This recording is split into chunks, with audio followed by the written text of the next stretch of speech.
আসসালামু আলাইকুম ওয়া রাহমাতুল্লাহি ওয়া বারাকাতুহু। একটা ছোট ঘটনা বলি। একবার রাসূলুল্লাহ সাল্লাল্লাহু আলাইহি ওয়াসাল্লাম মদিনার এক বাগানের পাশ দিয়ে হেঁটে যাচ্ছিলেন। সাথে কিছু সাহাবীও ছিলেন।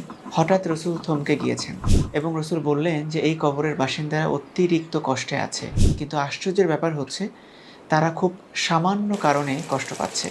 তখন সাহাবীরা জিজ্ঞেস করলেন যে, "কি এমন কারণে তারা এত বেশি কষ্ট পাচ্ছে?" রাসূল বললেন, "তারা প্রস্রাব করে পবিত্রতা অর্জন করত না এবং একজনের কথা অন্যজনকে লাগাতো।"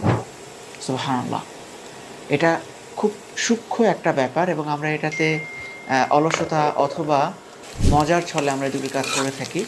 কিন্তু এটার জন্য যে কবরে কত বড় একটা শাস্তি আমাদের হবে এবং শুধুমাত্র শাস্তির ব্যাপারটাও না, ইহকালীন জীবনে আমাদের কিন্তু সামাজিকভাবেও আমরা খুব ঘৃণার পাত্র হয়ে যাই যারা জিনিসটা বুঝতে পারে। তাই এই দুটো জিনিস থেকে আমাদের বেঁচে থাকা উচিত।